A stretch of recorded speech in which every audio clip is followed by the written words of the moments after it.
সেখানে গিয়ে তিনি দেখলেন যে এমনই একটা জলাশয়, হয়তোবা আল্লাহ ভালো জানেন, সেই জলাশয়ের কাছে কিছু মানুষ পানি পান করাচ্ছে গবাদি পশুদেরকে। আমি কি বুঝাতে পারছি?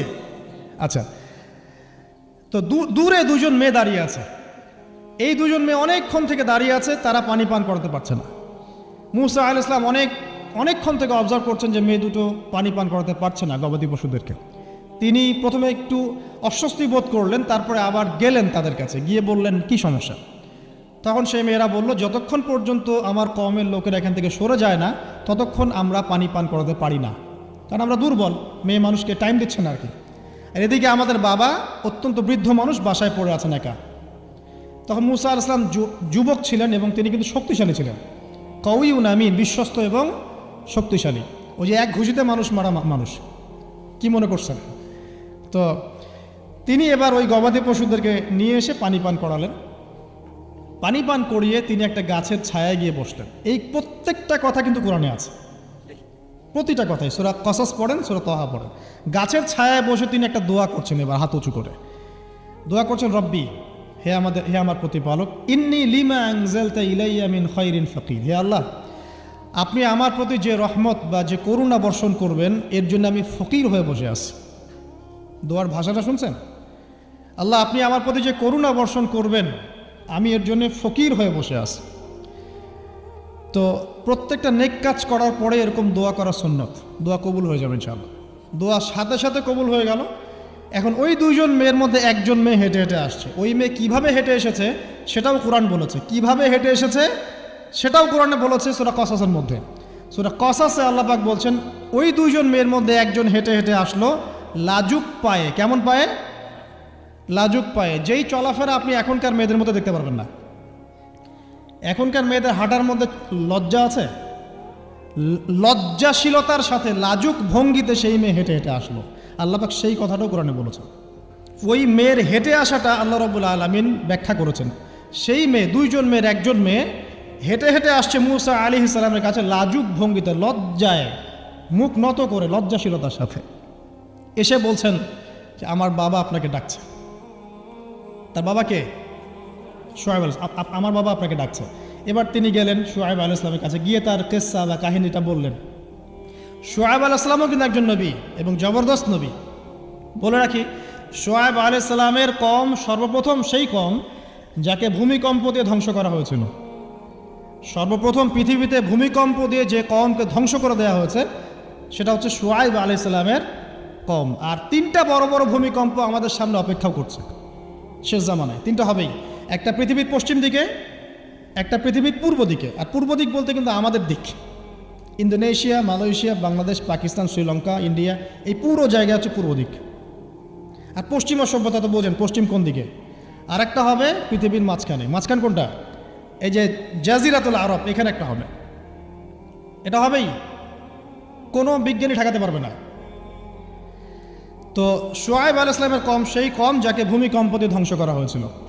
তো এখন মুসা আলাইহিস সালাম তার কাছে গিয়ে তার ঘটনাগুলো বললেন। শুআয়ব আলাইহিস সালাম তাকে বললেন, ঠিক আছে, আমার মেয়ের একটা দাবি।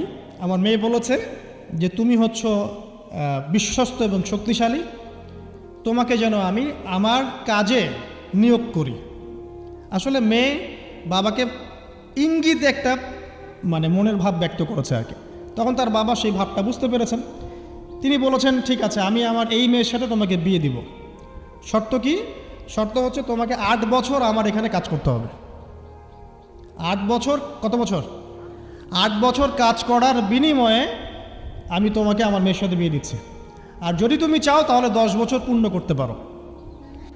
তো মুসা আলাইহিস সালাম বলেন, ঠিক আছে, আমাদের মাঝে আল্লাহ পাক সাক্ষী হিসেবে যথেষ্ট। এবার সেখানে মুসা আলাইহিস সালাম তার সংসার শুরু করলেন।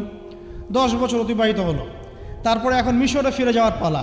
মুসা আলাইহিস সালাম তার স্ত্রীকে নিয়ে কোথায় যাচ্ছেন এখন?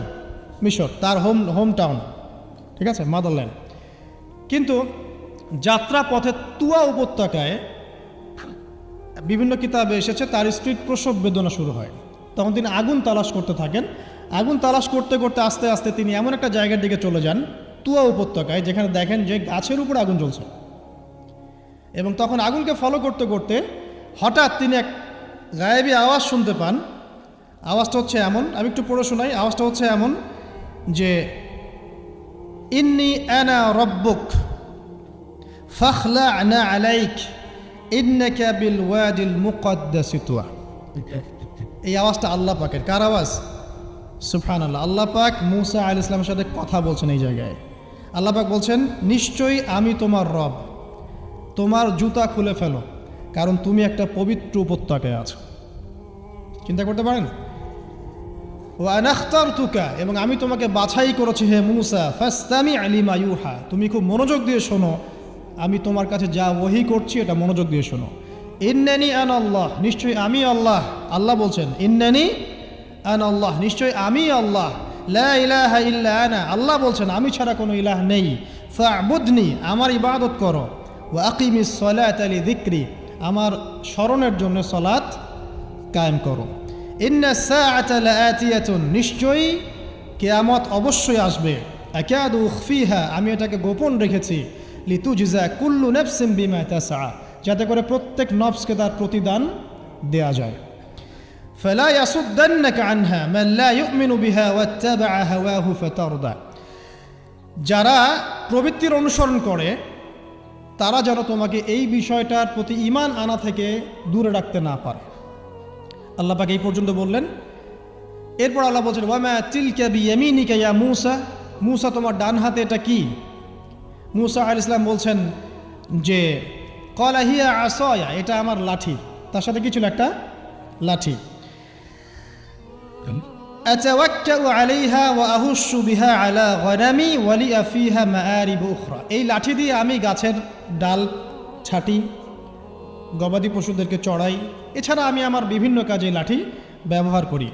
আল্লাহ পাক বলছেন, ক্বালা আলকিহা ইয়া মূসা, মূসা এটা নিক্ষেপ করো দেখি, হাত থেকে ছুঁড়ে মারো। মূসা আলাইহিস সালাম ছুঁড়ে মারলেন। ফাআলকাহা, তিনি ছুঁড়ে মারলেন। ফাইযা হিয়া হাইয়াতুন তাসা, সাথে সাথে লাঠিটা ছোটাছুটি শুরু করলো সাপের মতো। অন্য সূরায় আছে এই দৃশ্য দেখার সাথে সাথে মূসা আলাইহিস সালাম উল্টা দিকে দৌড় দিয়েছিলেন। স্বাভাবিক, ভয় পাওয়া স্বাভাবিক। তো তখন আল্লাহ পাক বলেছিলেন যে তুমি ভয় পেও না, আমার কাছে নবীগণ ভয় পায় না। ঠিক আছে, অন্য সূরা এগুলো আছে, আমি শর্ট করে বলছি।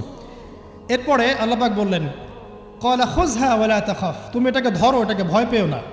সানুঈদুহা সিরাতাহাল উলা, তুমি ধরা মাত্রই সেটা আবার লাঠিতে রূপান্তরিত হবে।